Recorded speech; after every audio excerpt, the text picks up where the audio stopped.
It is just a few days before Christmas. It's December the 21st, day 19.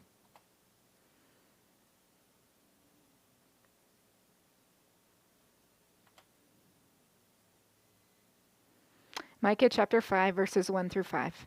Marshal your troops now, city of troops, for a siege is laid against us. They will strike Israel's ruler on the cheek with a rod. But you, Bethlehem, Ephrath, though you are small among the clans of Judah, out of you will come for me one who will be ruler over Israel, whose origins are from old, from ancient times.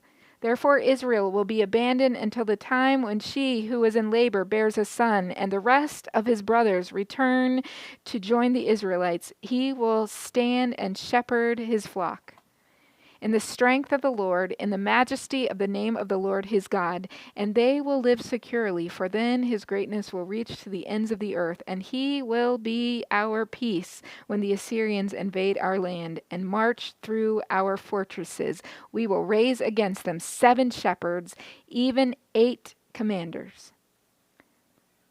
Now let's move to Luke chapter 1, verses 5 through 25. In the time of King Herod of Judea, there was a priest named Zachariah who belonged to the priestly division of Abijah. His wife Elizabeth was also a descendant of Aaron. Both of them were righteous in the sight of God, observing all the Lord's commands and decrees blamelessly. But they were childless because Elizabeth was not able to conceive, and they were both very old. Once, when Zachariah's division was on duty and he was serving as the priest before God, he was chosen by Lot, according to the custom of the priesthood, to go into the temple of the Lord and burn incense. And when the time came for the burning of the incense, all the assembled worshippers were praying outside. Then an angel of the Lord appeared to him, standing at the right hand of the altar of incense. When Zacharias saw him, he was startled and was gripped with fear. But the angel said to him, "Do not be afraid, Zachariah. Your prayer has been heard. Your wife Elizabeth will bear you a son, and you are to call him John. He will be a joy and delight to you, and many will rejoice because of his birth, for he will be great in the sight of the Lord. He is never to take wine or other fermented drink, and he will be filled with the Holy Spirit even before he's born. He will bring back many of the people of Israel to the Lord their God, and he will go on before the Lord in the spirit of the power of Elijah to turn the hearts of the parents to their children and the disobedient to the wisdom of the righteous, to make ready a people prepared for the Lord." Zechariah asked the angel, "How can I be sure of this? I'm an old man and my wife is well along in years."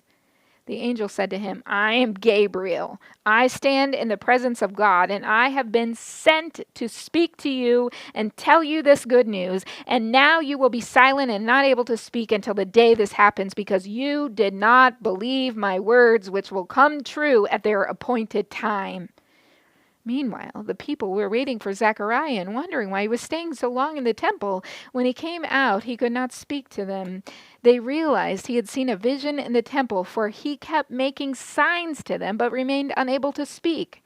When his time of service was completed, he returned home. After this, his wife Elizabeth became pregnant and for 5 months remained in seclusion. "The Lord has done this for me," she said. "In these days he has shown his favor and taken away my disgrace among the people." We'll see you tomorrow.